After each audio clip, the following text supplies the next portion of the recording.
Welcome to the T-Pac Arcade. Today's game is Mr. Do for the Atari 2600. In this 1983 maze game from Coleco, you're just a little clown harvesting his cherry orchard, which would be delightful if it wasn't infested with assassins. Yep, your happy little garden is swarming with bad guys. And I'm not saying bad guys is a generalization. According to the game manual, they're literally named bad guy. All one word with no spaces, because nothing complements bad ethics quite like bad grammar. These hooligans appear from a spawn point in the middle of the screen, with up to 2 in the playfield at a time. They follow you around in paths you mow through grass blocks in the orchard, but occasionally they turn into nasty chompers that can mow their own routes directly to you. Nowhere to run, nowhere to hide. These chompers are even badder bad guys than the bad guys, and they even eat your cherries before you can pick them. Not cool. And by the way, it may not look like it from the gameplay footage here, but I promise, there are cherries and grass blocks in the playfield. Normally, you can see everything just fine, but for some reason, the recording decided that my orchard would look better as a foreboding abyss of darkness. And apples. Anyway, enemies can also transform into alpha monsters, which are labeled with a given letter of the word extra. Eliminate one of each letter, and you earn an extra life. Neat. But exactly how do you eliminate enemies? Well, the most fun way is crushing them under apples, which you can drop by pushing them off the edge of the grass, or by mowing underneath. Be careful though, because you can also crush yourself that way. And so can the chompers. Free apples are my favorite food, so death by free apples feels like cruel irony, and I'm not cool with that. If anything, the cherries should be more lethal. I mean, cherry pits actually have cyanide in them. No joke, don't bite open cherry pits.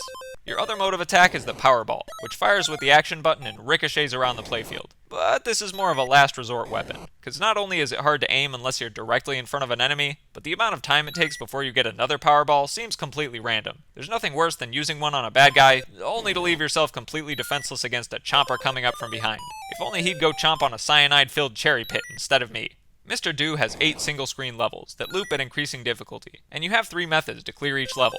1. Collect all the cherries. My preferred method, because it's the easiest, and I'm out here to harvest the orchard anyway. 2. Defeat all the enemies. Easier said than done, because the longer you linger, the faster they get. Or 3. Spell extra by eliminating each alpha monster letter. I never actually managed to do that, so eventually I stopped even trying.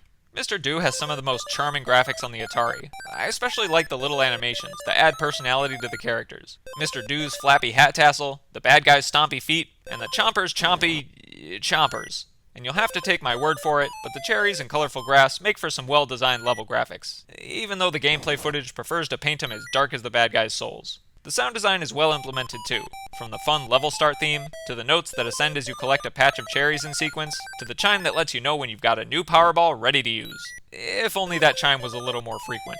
The most novel aspect of Mr. Do is the multiple ways to complete a level, especially since your approach to clearing a stage is different if you're playing for score versus playing for progression. And my favorite part is playing for progression, since finishing an 8-stage loop is enough of a satisfying challenge to keep me coming back session after session. That is quite a testament to how hard this game is though. If I could change one thing here, I'd ramp up the challenge a little more gradually.